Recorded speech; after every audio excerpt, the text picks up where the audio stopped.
Bonjour. Hello. Hola. Marhaba bikoum. Sur le fil, Le podcast d'actu de l'AFP. des nouvelles choisies pour vous sur notre fil info. Après 24 ans d'un règne violent en Syrie, Bachar al-Assad est tombé ce week-end, emporté par l'offensive fulgurante d'une coalition rebelle. Cette coalition est menée par le groupe islamiste radical Hayat Tahrir al-Sham, souvent appelé HTS. Anciennement proche d'Al-Qaïda, ce groupe s'en est éloigné et dit vouloir ramener la paix en Syrie, secouée par 13 années d'une guerre civile qui a fait environ 500 000 morts, selon l'Observatoire syrien des droits de l'homme. Mais que veut l'organisation HTS ? Comment peut-elle rebattre les cartes au Moyen-Orient ? Pour répondre à ces questions, j'ai appelé Jérôme Drevon, spécialiste du djihad et de la Syrie au sein de l'International Crisis Group, basé à Genève.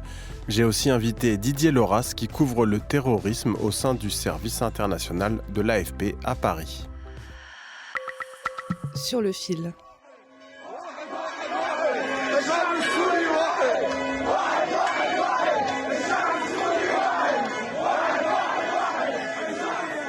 La joie et le soulagement dans les rues de Damas, ces hommes, des chrétiens, scandent un slogan à la gloire de l'union retrouvée du peuple syrien.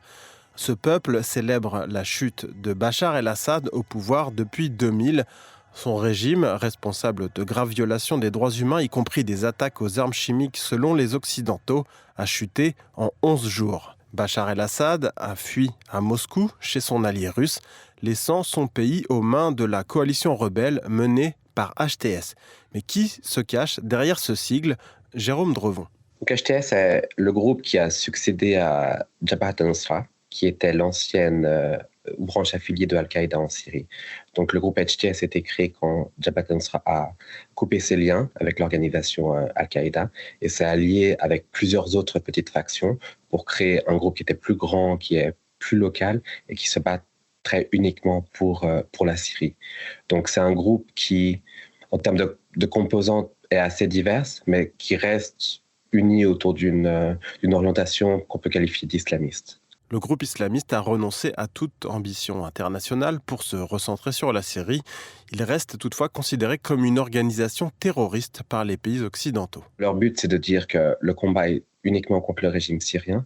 Et pour ça, ils sont prêts à faire des alliances, même avec des pays de la région, comme la Turquie ou d'autres pays, mais également avec des pays occidentaux. Ce n'est pas quelque chose qui a été accepté encore par les pays occidentaux, mais HTS a déclaré depuis plusieurs années déjà que c'était dans leur intérêt stratégique même d'avoir ce genre de connexion, qui va totalement en contradiction avec les groupes plus djihadistes qui croient au contraire qu'il faut combattre les pays occidentaux. Mais HTS n'a pas fait tomber Damas tout seul. Le groupe, qui a ses bases dans le nord du pays, est à la tête d'une coalition aux intérêts parfois très divers. Après, une autre composante est ce qu'on appelle l'armée nationale syrienne, qui est composée d'une pluralité de factions supportées par la Turquie et financées par la Turquie. Certains de ces groupes sont nationalistes, d'autres sont des groupes très locaux qui se battent pour leur village ou leur ville, ce genre de choses. Certains sont moins organisés, plus proches de la criminalité. Après, la troisième grosse composante, ce sont les groupes qui viennent du Sud. Donc ces groupes sont d'anciens groupes insurgés qui étaient à l'époque soutenus par la Jordanie, qui ensuite ont été démantelés dans un processus de réconciliation, mais qui se sont reformés pour la bataille de Damas. Donc HTS a le rôle principal, mais de loin n'est pas la seule force sur le terrain. Toutes ces composantes se sont unies derrière un homme, Abu Muhammad al-Jolani.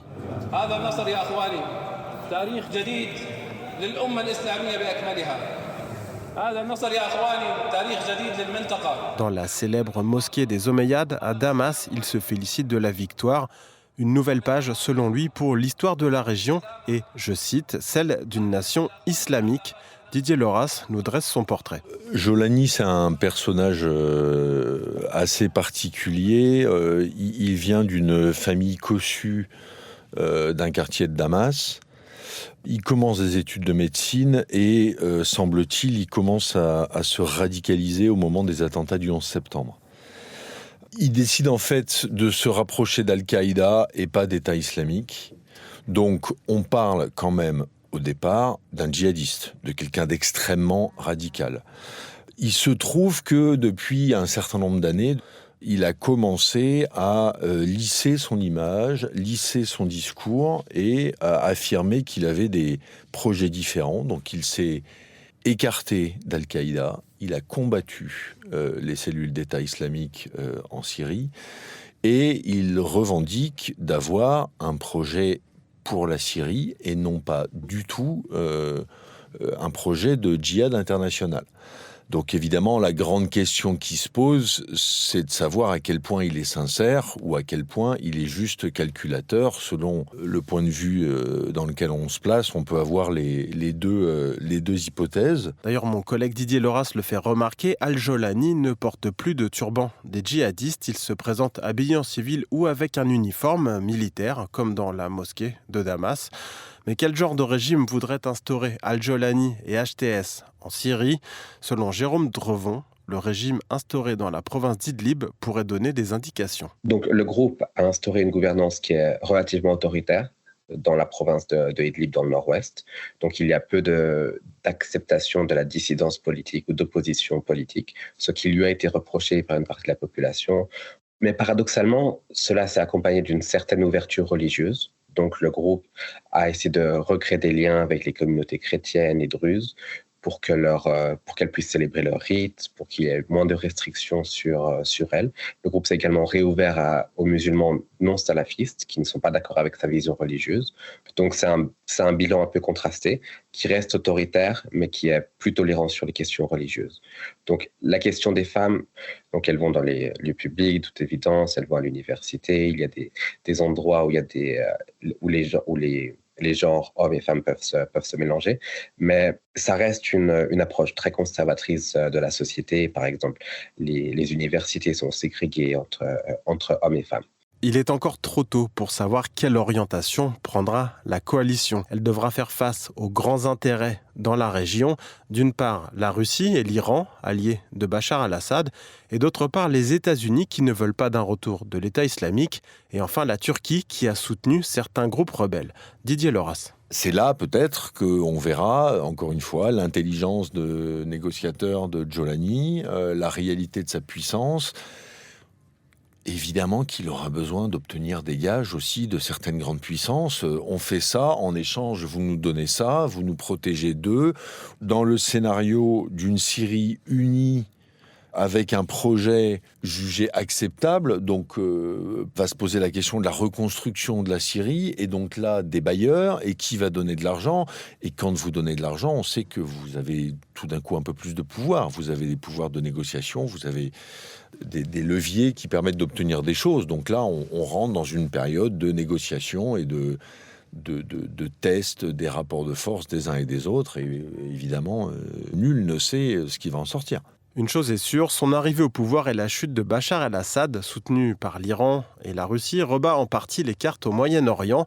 D'abord, la chute de Bachar el-Assad est un revers pour la Russie. Il y a deux choses différentes qu'il faut regarder. La perte d'Assad, c'est lourd, évidemment, pour Moscou, parce que c'était un allié fort de Moscou, et donc on peut considérer qu'il y a des alliés de la Russie qui vont se dire, mais donc les Russes, en fait, n'ont pas bougé le petit doigt.